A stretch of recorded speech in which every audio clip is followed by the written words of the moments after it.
This is Blanket Statements, an Anxiety Blanket Records podcast where artists have a chance to interview each other. It's an opportunity for them to talk all things independent music and find connection in new places. This episode, Spencer Hoffman talks with Jake Tittle about sustaining a healthy relationship with music, recording on your own, and how touring is for artists today. Here you go.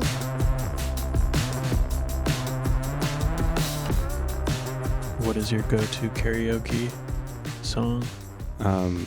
So I have two. Well, I used to always do Neil Young's. I don't even. Is it Out on the Weekend? Is that the name of the song, or is it called something else? I don't know. But that song, I used to always do that one, and then I realized that it was kind of long. And not very not like his most popular tune. So I started doing Rhinestone Cowboy. Nice, that's a good one. So that's been mine recently. What about you? My mom was super into. I mean, it probably still is super into the karaoke scene. Mm-hmm. But I would kind of like sit embarrassingly in the corner, of the sports bar or whatever, and try not to go up. But her and my dad would do a version of Love Shack by B-52. Yeah.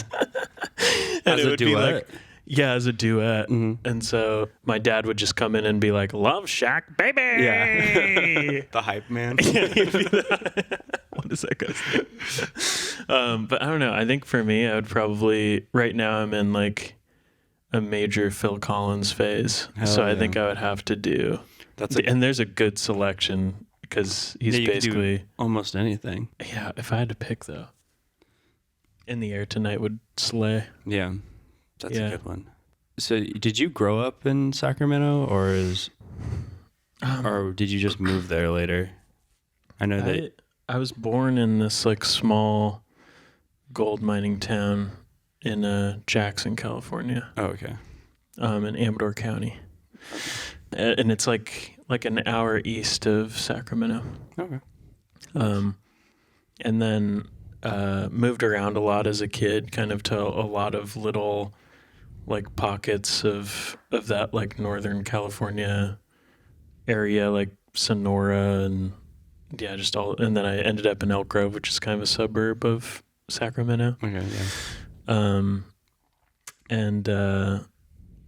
then kind of went back to Jackson during high school, and then eventually post high school moved to Midtown Sacramento, the big city. Me and Jeremy actually had the worst show that we've ever played ever was in Sacramento. Sounds about right. Crazy story. That we were. This guy, I'm gonna call him out. Steve Denmark was supposed to headline the show, and then my friend Josh Lane. I don't know if you know, he's in Sacred Soul as his band now, but Josh was also playing, and Steve the day before like texted me. He had like not been responding to like anything. He's like, "Hey man, I got a photo shoot in LA. I can't do the show," and I was like, oh, okay, like, cool. I was kind of wondering why you hadn't, like, posted about it. and so I was like, it's all right. Like, Josh is playing, also a local. He was still living there at the time. And we get there, and it was at a Naked Lounge. Mm-hmm. I think it was, like, their last show, too. Amazing. Because literally the girl working was like, we're like literally this is the last show ever. I think she said that the next day was their last day open or something like that. Or did they close? Or maybe someone bought it. I don't know. That one closed, yeah. But they still have a location. Okay. Yeah. But and no one showed up except for two of Josh's friends because Josh had a radius clause with a different show. And he couldn't promote it either and was expecting for Steve to bring all the people. Nice. And so, we like, I think I played like 2 songs and then I was like, literally everyone here is someone I know. And then like two of Josh's friends. It was funny, the other day I was driving down Sunset Boulevard and Josh had a billboard like right there with him like on it, and I was like, wow, I played the worst show of my life with that guy one time.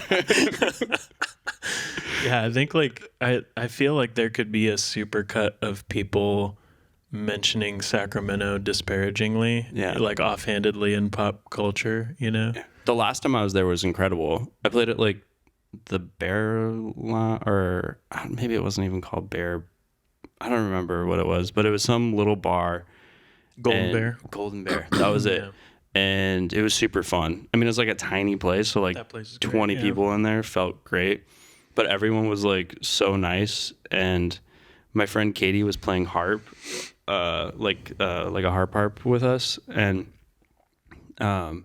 me and my buddy Braden, who is on the tour with me, we like kind of both did our own sets, but like merged them into one set as to not make people listen to too much music.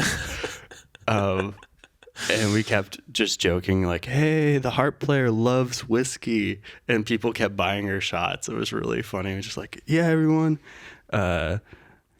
someone, if you want the harp player, she loves whiskey. It was pretty funny. It was a good night. Yeah, I think the only time I've ever been blackout drunk was a Golden Bear night for sure. Yeah, it was a good time. Sense. And like somehow we made some money too. It was like weird. Like it just didn't make any sense. Like we're like, oh, okay.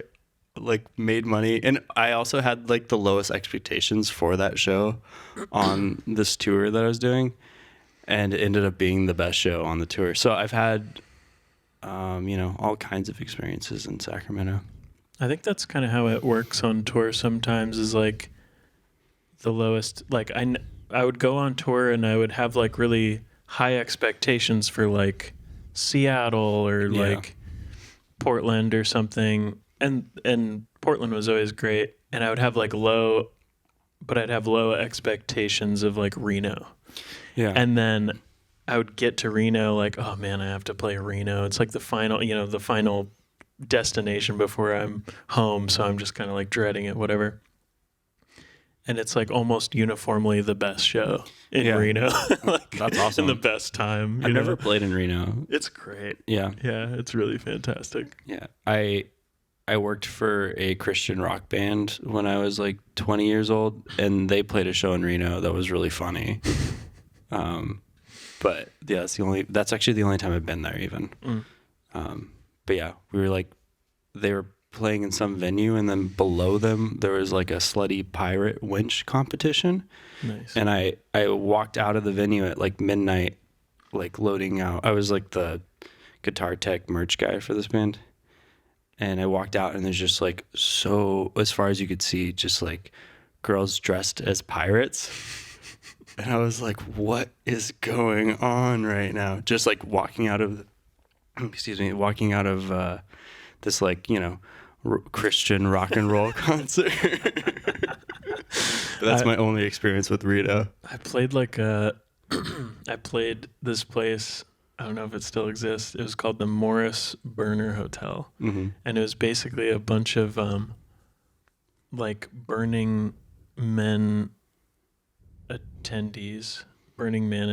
Okay, yeah. Who like wanted to make it into like a year-round lifestyle.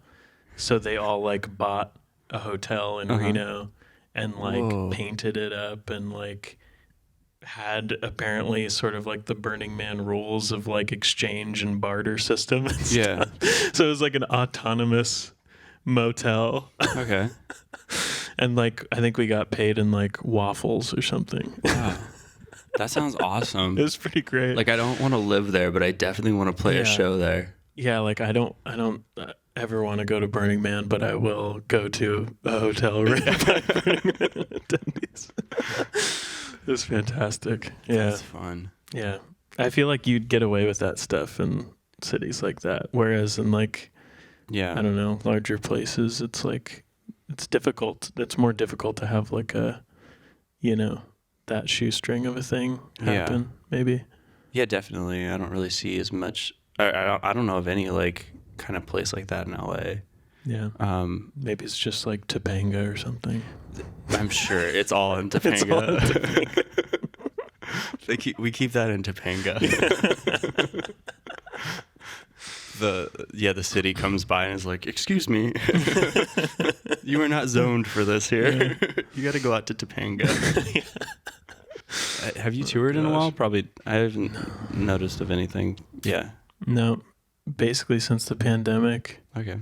Were you doing that a lot for a while, or? Not like I wasn't ever like earning an income from touring, but it was kind of the main sort of like, direction in my life was always kind of like, oh, keep like a remedial job, save up whatever money, go on tour. Yeah. And I love it. I love touring. Like the shittiest DIY tour, I just was always like, this is the height of human experience, like, but I don't know, like it since the pandemic, it became, I had to turn down a tour actually because I realized I couldn't afford it. Yeah. And that really sketched me out. Mm-hmm. And then I just kind of realized like I couldn't afford to do it. So I was kind of like, keeping these kind of, somewhat like pointless dead end jobs that were like really stressful in order to have the flexibility to be open to like touring opportunities. And then I was like, I don't know. Yeah. What am I doing to myself? Yeah, that makes sense. But anyway, yeah, like I think, I still really want to in the future when it becomes more like, I don't know, financially viable to break even, like that's kind of like my threshold is like, I just don't have money to like spend on tour, like I don't have like a war chest to like lose money on a tour. It'd be like devastating, Yeah, it's really hard to make any money. I did like a tiny full band run just to like San Francisco and back. Yeah. And that cost me so much money. And I was like, oh, that's why I always go solo. Yeah. Yeah. And I did a full band run to South by like in 2021, like the first year that they had back. I spent a fortune on gas, like, and it was my first solo like trip without a band where we were like splitting costs or whatever. It was like the first one I was like paying for. And it was right when gas just like shot up astronomically. And, it took ages to recover from that, and like, you'd like bring a band to South by and like everyone's having like a great time. And I was having a good time too, but it was just sort of like in the back of my mind, just like setting a pile of money on fire. It's so stressful. Yeah. Like even with friends, like, just like buying their food or whatever, it still ends up being so expensive. Yeah. So, dang. But I don't know. Yeah, I don't know. I would like to in the future. I wonder if my like nearly 30-year-old back can handle the the floors again, or if maybe I'm like a hotel baby now. Yeah, no. I got a Sprinter van recently, and I really want, and I have like a bed, and it's for camping, but I'm like, oh, I should definitely go on tour in this and just sleep in the back of this. But I also, kind of the same thing where it's like, I've always kind of just worked enough to like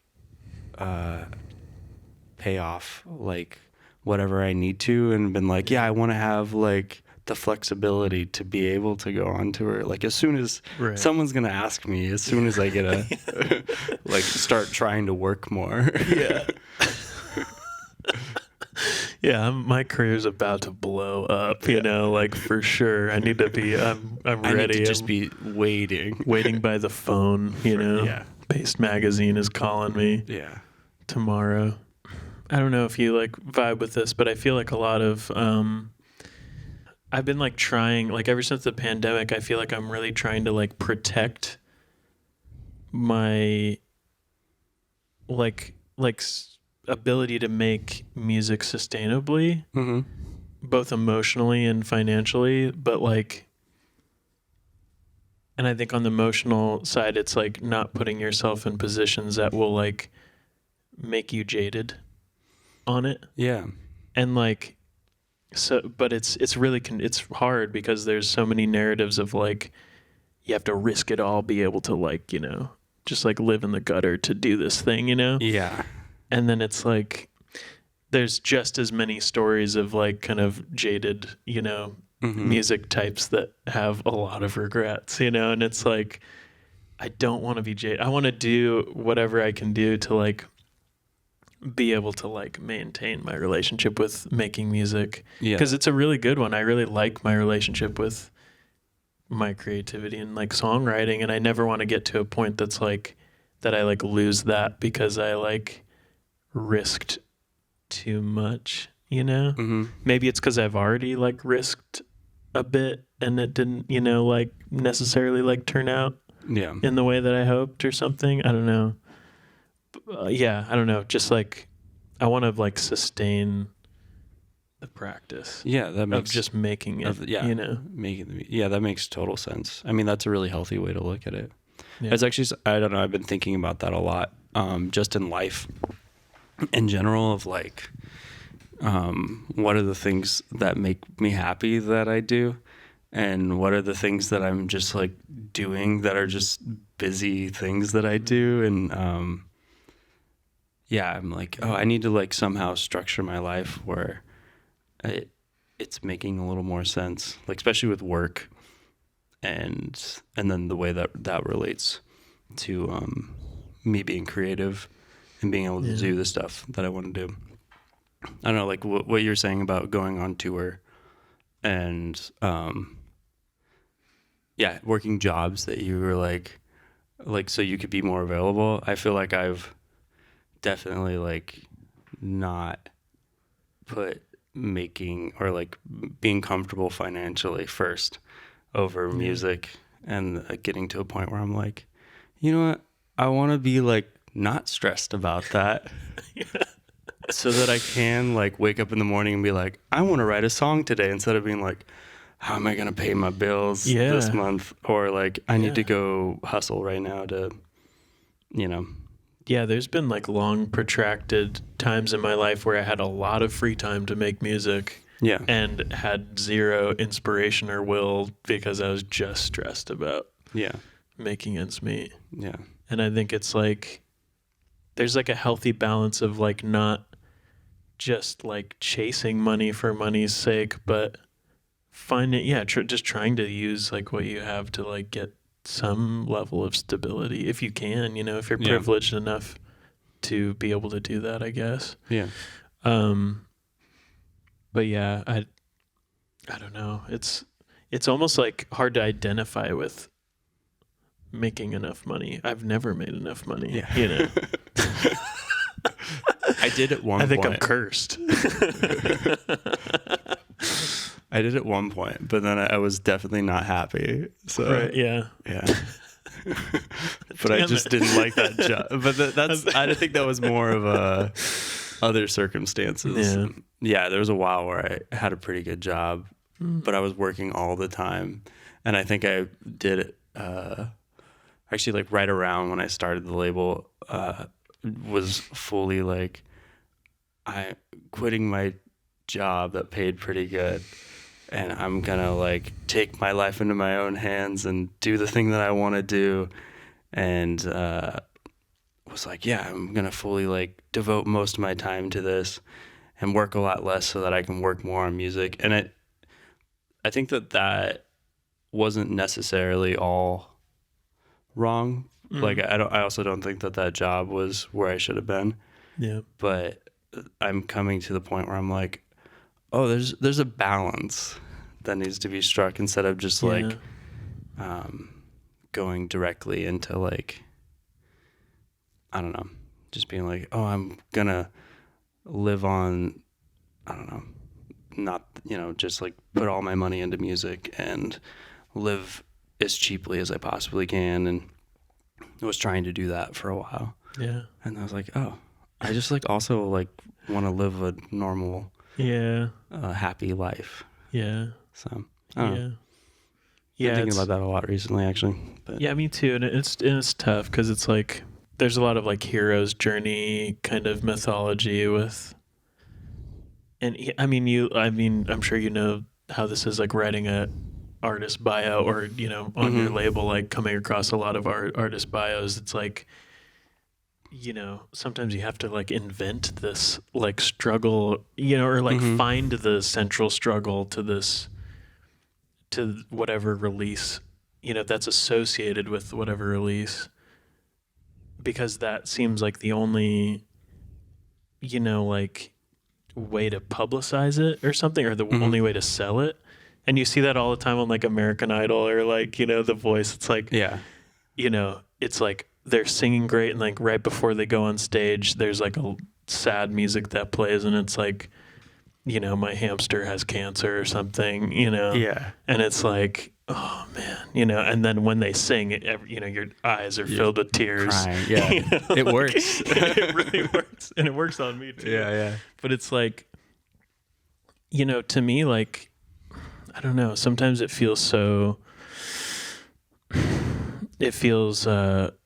inauthentic to the music sometimes, even if the music did come out of like kind of a personal crisis. It's like the music isn't like, the music was kind of the answer and it was like joyful to make, and sometimes it might not even be about the crisis at all. Yeah.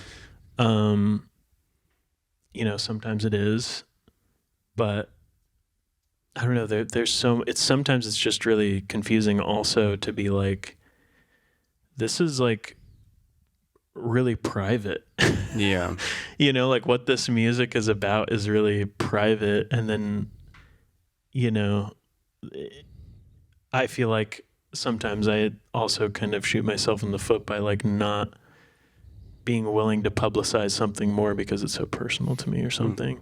Yeah, I don't know. I don't know. That it might be, but I also feel like it might like give the listener the opportunity to claim it for themselves, maybe. Right. Which I don't know if you want that or not.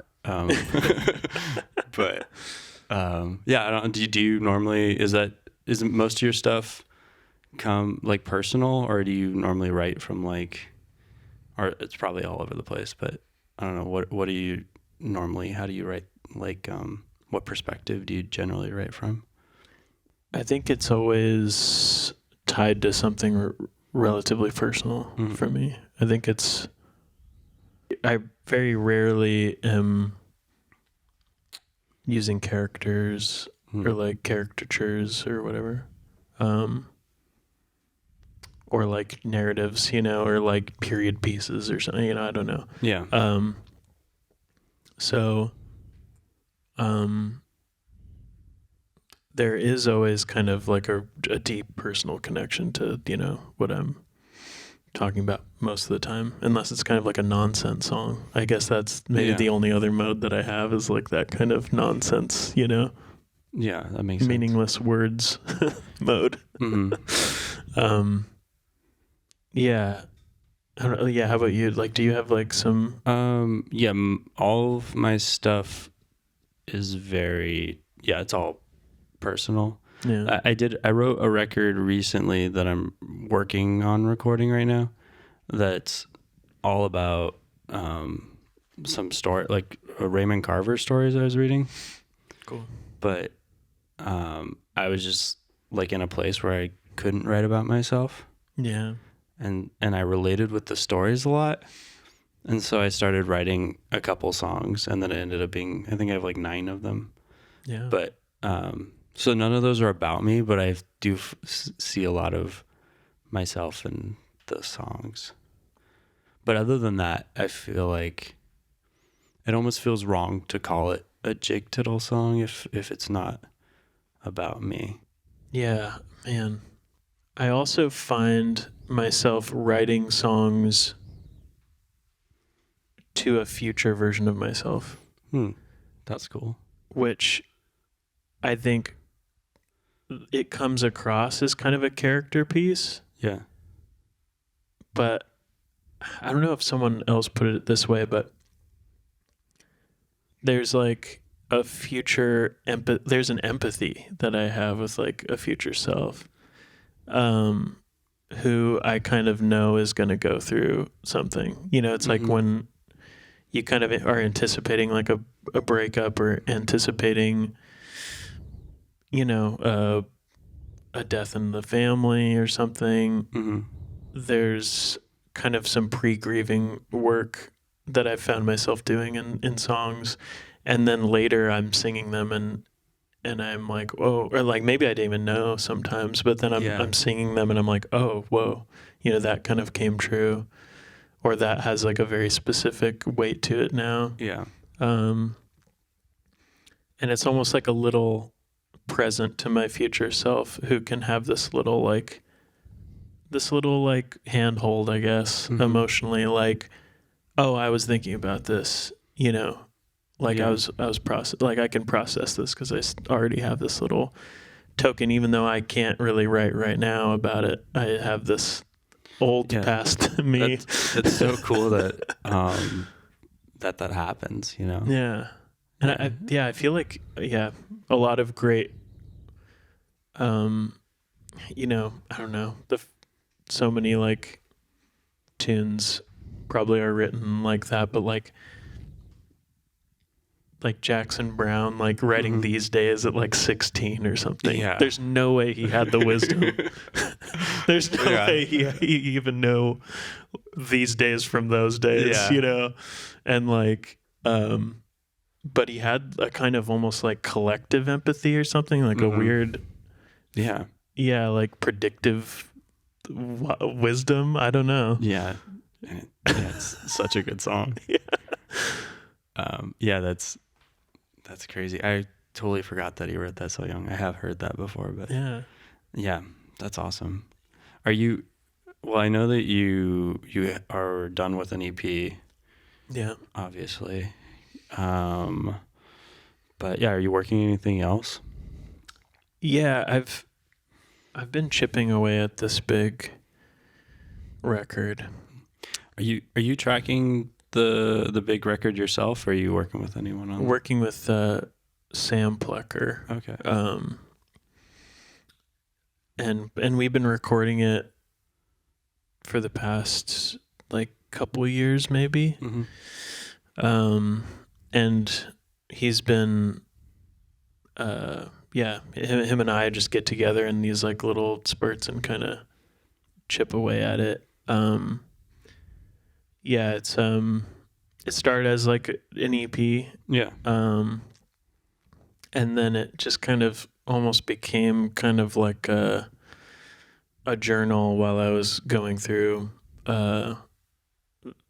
this kind of the tail end, the last chapter of this really long-term relationship that I was in. And started out as like a pretty like devotional love record. And then, you know, we ended up parting ways, so it's kind of like a breakup record too. Yeah, that's really interesting. That's cool. And I don't know. It's like, it's still what's, and kind of to what we're talking about, what's really interesting is it's all like true still, you know, like the love songs are really true because they were written very honestly, you know. And I think they included, you know, like kind of the complexity of it. But it's kind of like, it's definitely like, I don't know. It's just one of those things that I'm like, at this stage, I'm like, will this thing ever be done? You know, like, will it ever be done? And it's like, it feels like it's almost done. But it's almost been done for a while. Yeah, and, I know how that is. But I'm fairly confident whenever it does get done, it's gonna feel really fresh, you know. And the EP that is coming out was kind of created on my own while in like kind of a dry spell or something of recording that, I guess, maybe. And are more about kind of the very last like kind of couple months of our relationship. Yeah. Sweet. Yeah. How was working with Nick? I love Nick. Yeah. It was great. I mean, like, it's really funny because he is so heavily integral to the arrangements. Yeah. But I can't really say that we worked together. Oh yeah. Because like I had the demos and I sent them to him, and he would come back with these like finished masterpieces. That's incredible. And I would just go, no notes. And like that's it. That's so cool. Which is so, yeah, it's hilarious. But I think like I'm already so inspired by him. Like I've been aware of his music and been a fan of his music for so long. And then we became friends because we were on Park the Van together. Yeah. And we like toured together a bit.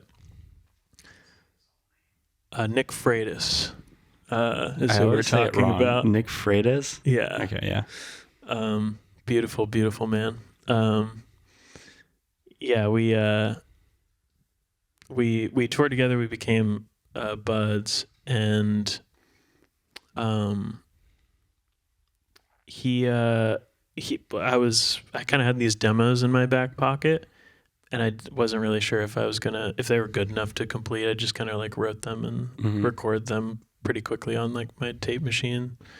And we were at some show, and he was just like, he just finished a record. And so he was like really buzzing to do things that he didn't care so much about. Yeah. Like, and maybe that sounds bad, but like I think he was just wanting to do music for the fun of it. So he was like, just send me your stuff, and I'll do something. And so I did. And like, he would sometimes cut like, instrumental section out of a song, but that's really like the only like change that we like went back and forth on. And I just feel like he did kind of what I would do, but better. So that's so fun. Yeah, I've been a fan really of his music for a long time. So when you told me you worked, I was like, oh, nice.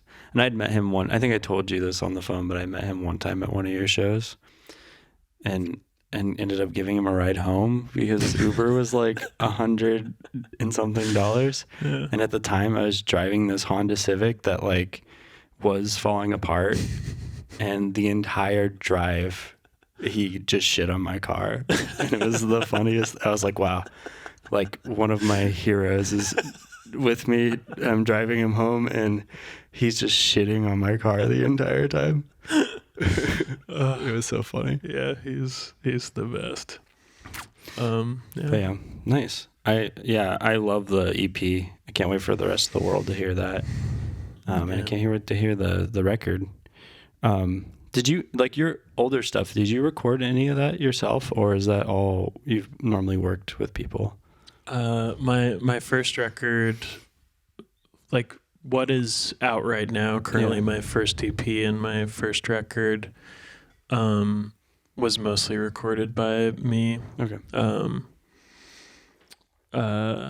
The record was done, it was a pandemic record, and I just recorded it in my apartment, and I did, some of the drums were recorded remotely. Okay. Like, I think like on 7 of the 9 tracks or something by my friend Rob Mills. Okay. Because he was setting up a studio during the pandemic too. And so I think like that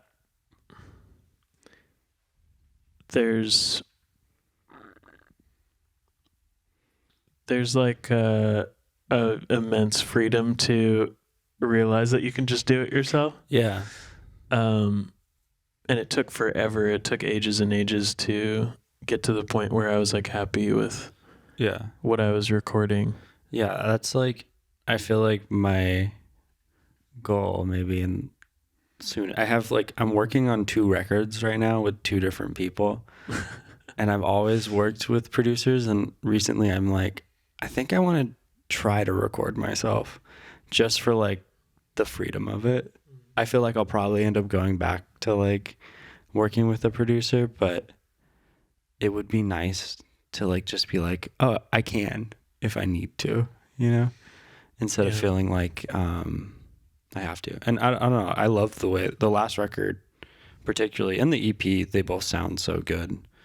Thank you. Yeah. Big fan of your music. And yeah, it was nice becoming your best friend today. Yeah. Yeah, I love your music. Oh, thanks, man. And I love you as a person. Same, I love you too. Now that we're best friends, I'm excited to find hobbies that we share. Maybe we're going to start like a pool. What are your hobbies? I know that we're wrapping this up, but what are your hobbies? Right now, I'm embracing like early 2010s hipsterdom. I'm like fully back to typewriters and like old film cameras.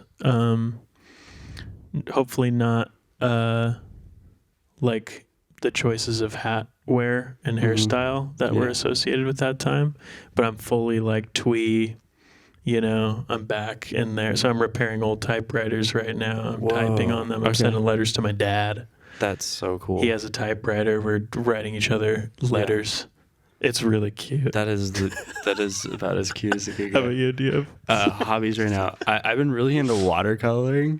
Oh yeah. But I'm not like good at it. But I think that's like kind of why I like it, is that I'll go, me and my girlfriend will go to like, we live right next to the reservoir, and like go sit in the reservoir, and like I'll just like paint random people that are sitting around us or something without them noticing, very badly, but it's so calming to me.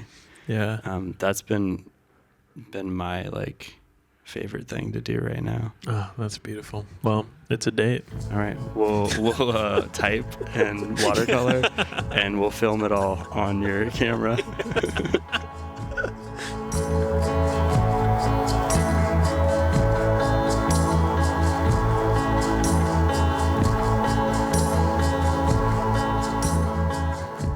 Thanks to Spencer Hoffman and Jake Tittle for joining us this episode. You can find them on Instagram at Spenny Hoffman and at Jake Tittle. You can also buy their releases at anxietyblanketrecords.com. This has been Blanket Statements, an Anxiety Blanket Records podcast. It's produced by Jeremy Leisure, Brady Hicks, and Garrett Labonte. You can follow the label across all social platforms and support their artists on Bandcamp and by seeing them live. Thanks for listening. Bye-bye.